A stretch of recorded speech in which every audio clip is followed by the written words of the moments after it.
Pertama, kalau dia bayar 50 juta, dia belanja 750 juta, dia hanya dapat 15 orang. Mereka tetap tak boleh bentuk kerajaan. Hari ini saya nak beritahu dengan tuan-tuan, memang ada langkah Dubai ke, langkah sumbang. Yang pasti semua ni semua langkah sumbang kerana semuanya adalah usaha yang membazir masa. Saya nak beritahu dengan tuan-tuan, memang ada rumus, ada kabar angin mengatakan Raim nak belanja sampai 750 juta. Tuan-tuan, Raim ni bukan bodoh.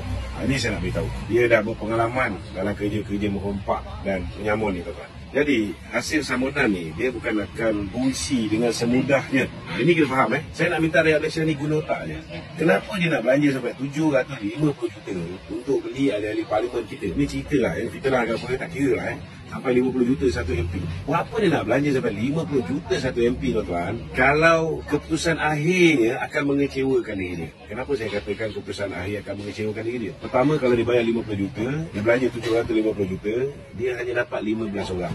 Mereka tetap tak boleh bentuk kerajaan. Itu pertama. Worst case scenario, ratus juta ke bilion ke dia belanja pun, dia hanya boleh beli ahli parlimen. Kalau dia boleh beli ahli parlimen, apa yang dia boleh buat? Ini kita kena tahu. Dalam sidang Dewan Rakyat yang akan datang, mereka boleh minta ahli parlimen yang dibeli ini untuk buat undi tak percaya. Ahli parlimen ni tuan-tuan, memang betul ketika berlakunya undi tidak percaya atau undi percaya, mereka bebas. Itu sebab ada kawan-kawan yang di latar belakang akademik, profesor dan sebagainya. Dia kata tak salah dari segi sudut undang-undang, ianya adalah satu tindakan demokratik. Betul, memang tidak nafikan. Memang tak salah kalau berlaku undi tak percaya. Kalau ada orang nak undi tidak menyokong Datuk Seri Anwar sebagai Perdana Menteri, boleh, tak salah.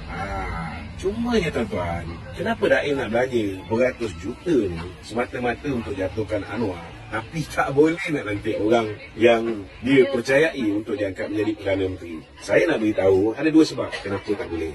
Sebab pertama, mereka tak boleh lantik seorang Perdana Menteri baru ialah kalau berjaya lah langkah Dubai ke langkah sumbang, dia ada cukup 112 orang. Bila dia cukup 112 orang, dia nak lantik seorang Perdana Menteri baru, tak kira lah. Dia gambarkan macam-macam. Ada yang kata Sarawak lah, tapi Datuk Seri Fadilah semalam dah nafikan dan dia kata ini semua kerja drama ni. Kita tak ada masa nak layan drama ni, kita nak kumpulkan perhatian jaga rakyat. Kalaupun ada lebih 112 tuan-tuan, nak angkat seorang Perdana Menteri mestilah dengan kuasa yang di-Pertuan Agong. Itu sebab tuan-tuan, jangan basi-basi. Lebih baik kita malam ni kita tumpu perhatian nak buat majlis doa selamat ke sempena tahun baru ke apa benda, buat.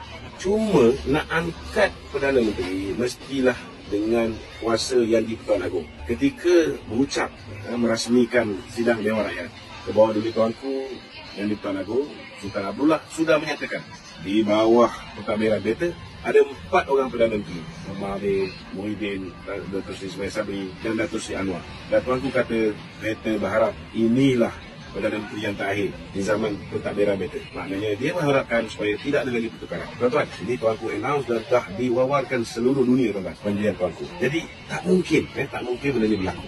Saudara, cuba tuan-tuan bayangkan, dia boleh beli ahli parlimen, dia nak beli aku berapa banyak? 500 juta. Ingat apa?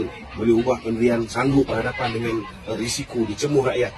Tuan-tuan, dulu ketika tuanku terpaksa mengambil keputusan mendaruratkan negara, macam-macam kritikan yang terpaksa baginda tuanku hadapi. Hari ini kita dah tenang, kerajaan stabil, lebih 2/3. Takkan tuanku nak mengubah ayat dia, nak menukar ayat dia yang sebelum ni baginda mengatakan bahawa baginda tidak mahu lagi melihat ada perubahan kerajaan dalam pentadbiran baginda. Tiba-tiba hari ini baginda nak tukar prinsip tersebut, ketetapan tersebut. Orang akan beranggapan macam-macam tuan-tuan.